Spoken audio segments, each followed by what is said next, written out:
Well, good afternoon and welcome to H360 Live. My name is Cortland Long, and unfortunately my partner Dave Duplay can't be with us today, but we still have a really exciting show for everyone. We have Dr. Beane joining us on the set today, and she is the Medical Director of Clinical Partnerships at Healthfirst. And Healthfirst is a not-for-profit health insurance company helping members here in the New York City and Long Island region.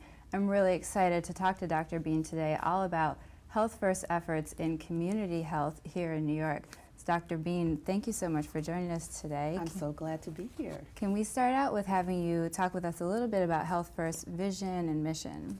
Absolutely. So as you said, we are a not-for-profit managed care organization. We're unique in the New York area because we're actually sponsored by other not-for-profit organizations, the voluntary hospitals in New York City and Long Island. And because of this, we have a mission that focuses around ensuring that our members, their physician practices, and their communities are optimized in terms of improving health outcomes. So can you talk with us a little bit about some of these health institutions that you work with at Healthfirst? How do they help sponsor Healthfirst, and what are your partnerships like? Sure. So these hospitals are well known to you and to probably most of your viewers. Hospitals like Bronx Lebanon and St. Barnabas, which serve the community, Mount Sinai, which is a large hospital system, and hospitals on Long Island like Stony Brook. Mm-hmm. So a wide range of hospitals, and they actually work with Healthfirst through their primary care networks. And as you know, primary care is the heart and soul of managed care. It allows us to actually create some partnerships and collaborations to do more than just deliver health care, but also to think about ways to innovate and improve healthcare delivery. Mm-hmm. And so how many members does Healthfirst serve? We serve 1.2 million members in New York City and Long Island, mm-hmm. and we do that through a variety of programs, Medicaid, managed care, Medicare Advantage, a small commercial product. We also are in the exchange mm-hmm. For the Affordable Care Act and also long-term care. And so I know at Healthfirst you guys have a wide variety of community programs. Can we just do really a general overview of what some of these programs are? So community engagement has been a long time part of our portfolio. It is the way that we ensure that we are serving our members and our practices not only directly but also indirectly through the communities that they serve. We're out in the community with health fairs, with various kinds of educational events, and I think what's really exciting is our opportunity to do health and wellness Expos, mm-hmm. and which is the way that we met. Yep. Giving targeted information to audiences that really need that knowledge. Right, and so you bring up how we met, and we had the great fortune to meet at the American Diabetes Association annual expo, and that was such an incredible event. I know you guys were the main sponsor of the event. How are those community events really important with Healthfirst? How do you use those to increase the community awareness? Sure. I think that everyone has health goals, mm-hmm. and people who are living with diabetes have to think about this all the time. And we have learned that there are multiple ways to reach people. That expo, which is offered to everyone in the New York City region, if you will, mm-hmm. Allows our members, their families, and communities to actually come out and experience the kind of information in ways that can be meaningful to them. So if you remember, we had not only booths with information, but also lectures, interactions, mm-hmm. Opportunities to dance, and yeah. so on. I remember you guys had, I think he's a personal trainer yes. who was there leading all sorts of fun group exercises. Yes, yes. And he was also at your expo that you had, I think it was in June, up in the Bronx, that we had the opportunity to attend with you guys as well. There's a lot of similarities between the ADA's expo and your health expos that you guys host, in that I know you have some screening projects yes. that go on, and the ADA every year sends people with diabetes to the hospital because they got screening and realized they're in a little bit of trouble. Do you guys have that same experience at your expos? We do. It all depends on the partners that we have there, but we are trying to offer at every health fair and expo the opportunity for people to be screened where they are. Mm-hmm. We realize that everyone is not comfortable going to primary care. Sometimes a start is to, to be in a non-threatening environment and to have screening, testing. If we discover something there that's serious, then we do have to help people to access the healthcare delivery system, in that instance, the emergency department. But we realize that there are smaller wins with that kind of screening, opportunities for people to start a discussion with their primary care provider, for example. So that screening and the service provider interaction is really important.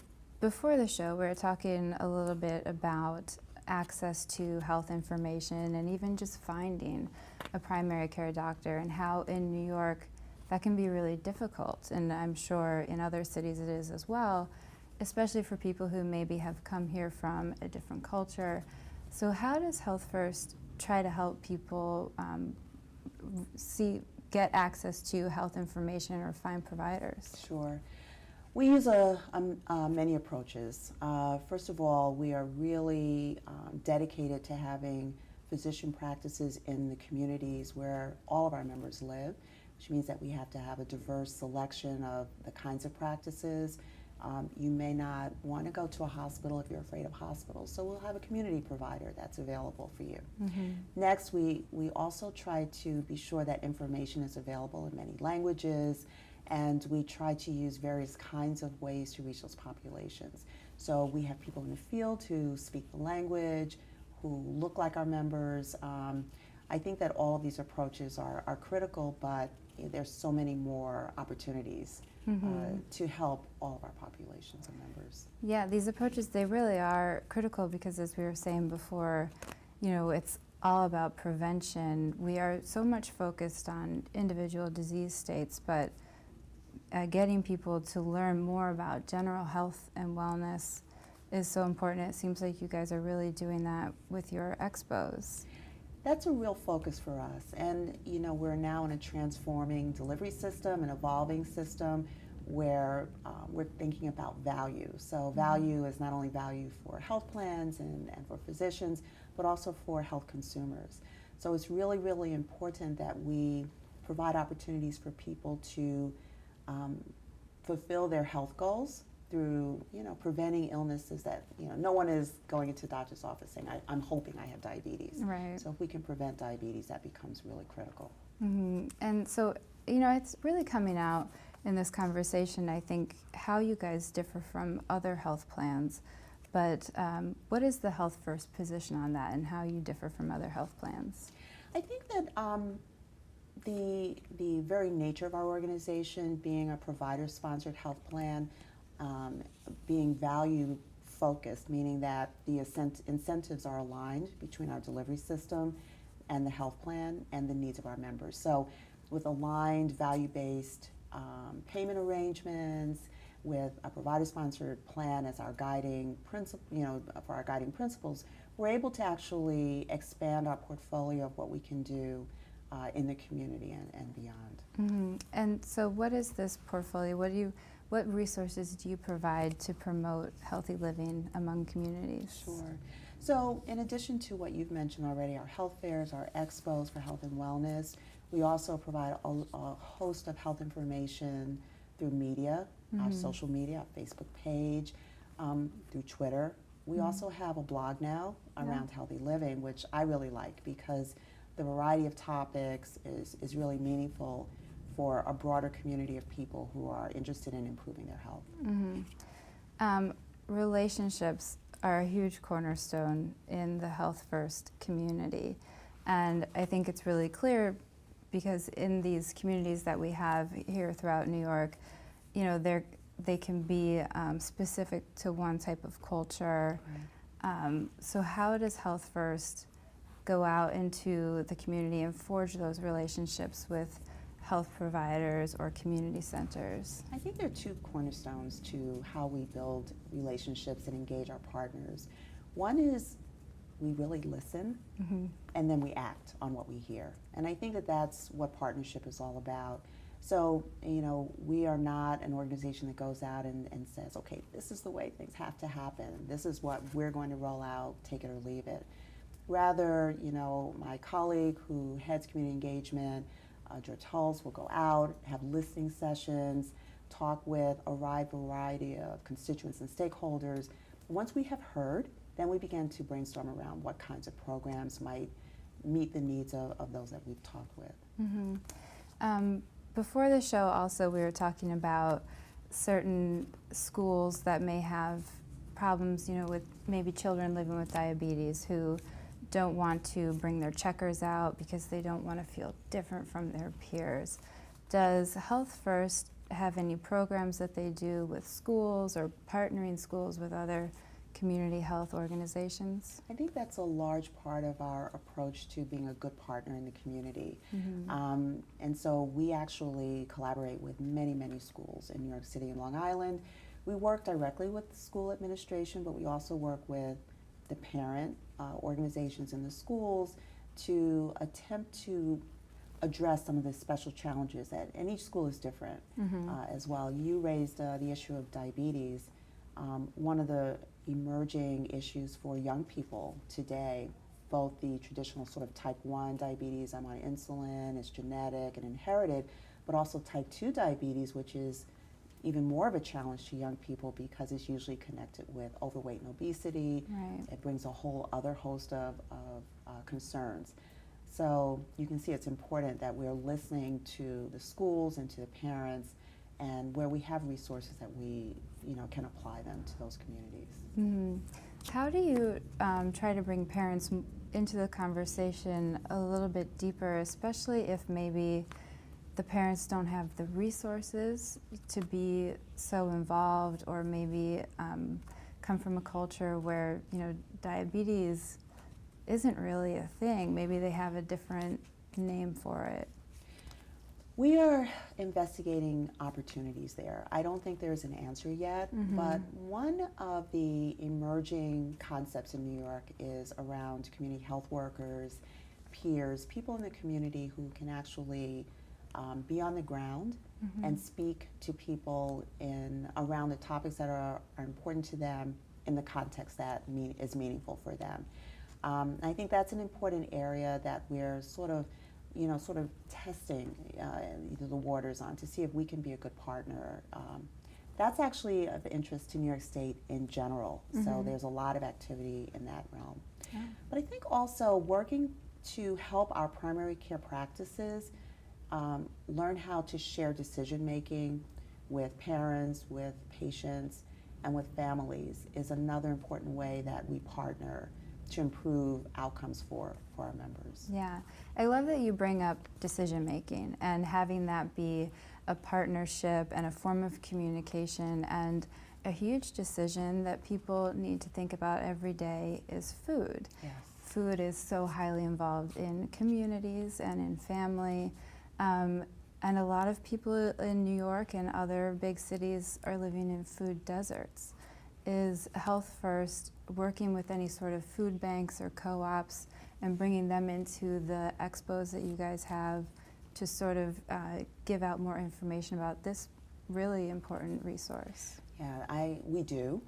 I think that food instability is actually an important area of and source of delayed or impaired wellness. So it's hard to be very healthy if the food that you're eating is not supporting that wellness.